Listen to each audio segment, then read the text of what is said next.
माननीय सदस्य श्री सुदामा प्रसाद जी।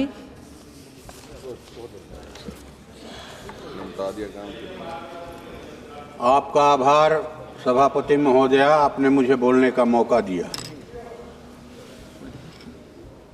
आपदा प्रबंधन संशोधन विधेयक 2024 में अगर आपदाओं की संख्या कम करने के बारे में, ये आपदाएं जिन वजहों से आ रही हैं उन वजहों को समाप्त करने की दिशा में कदम बढ़ाने के बाद अगर ये संशोधन में रहती बात तो ज़रूर हम इसका समर्थन करते, लेकिन ये सिरे से गायब है।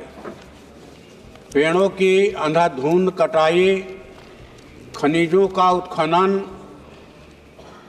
पहाड़ों की कटाई, कार्बन उत्सर्जन, मैं समझता हूं कि इस पर ध्यान फोकस करने की ज़रूरत है। अभी छत्तीसगढ़ के अंदर एक हासडीओ प्रोजेक्ट चल रहा है जहां कॉरपोरेटों के कोयला के खनन के लिए लाखों एक माने कहा जाए कि हरे भरे पेड़ों की अंधाधुंध कटाई हो रही है। इसी तरह ग्रेट निकोबार के नाम पर वहां के मूल आदिवासियों को विस्थापित करके दूसरे जगह लाखों करोड़ों पेड़ों की कटाई की योजना बन रही है। निकोबार अंडमान भारत का फेफड़ा है, ये अमेजन कहा जाता है। तो मुझे लगता है कि इन चीज़ों पर रोक लगने से ही दरअसल अस्थायी तौर पर आपदा का प्रबंधन होगा। हमने प्रकृति के साथ छेड़छाड़ करने का, दुर्व्यवहार करने का नतीजा जो है उत्तराखंड के जोशीमठ में देखा, जहां प्रलयकारी कहा जाए कि भूकंप आया था, भूस्खलन हुआ था, बादल फटे थे और जो सिलकारा सुरंग में 41 मजदूर 17 दिनों तक फंसे थे, ये इसी का नतीजा था। तो ये आपदाएं प्राकृतिक नहीं है बल्कि ये मानव निर्मित है और इस पर नीतिगत फैसला लेना होगा रोक लगाने के लिए। ये राहत की बात सिर्फ हो रही है इसमें। मेरे यहाँ भोजपुर जिला में सोन नदी है एक तरफ गंगा नदी है और कभी कभी ऐसा होता है कि दोनों नदियों में भयंकर बाढ़ आता है। अभी पिछले दिनों जो बाढ़ आई गंगा नदी में, उसे बाढ़ में कहा जाए कि दर्जनों लोगों की मौत हुई डूब करके, और शाहपुर प्रखंड के जवैनिया और बढ़ारा प्रखंड के खवासपुर में 64 घर जो है गंगा की गोद में समा गए।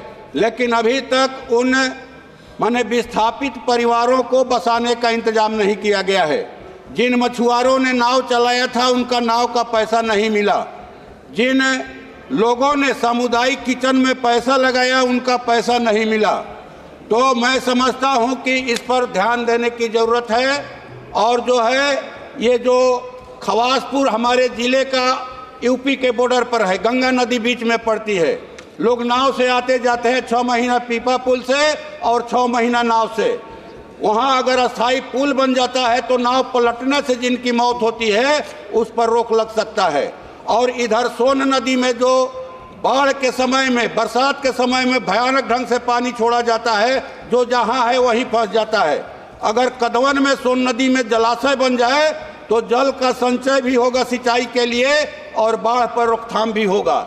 तो इतना ही कह करके कि आप जो है इस पर ध्यान दें और ध्यान रहेगा इस पर सरकार का, अस्थायी प्रबंधन होगा माने आपदा से, अन्यथा ये हवा में तलवारबाजी करने से फायदा नहीं होगा। और मैं समझता हूं कि जब से कहा जाए कि कॉरपोरेट नीतियों को बढ़ावा मिल रहा है, अडानी को अंबानी को बढ़ावा मिल रहा है, तब से कहा जाए कि ज़्यादा प्राकृतिक आपदाएं हमारे देश में आ रही हैं। धन्यवाद।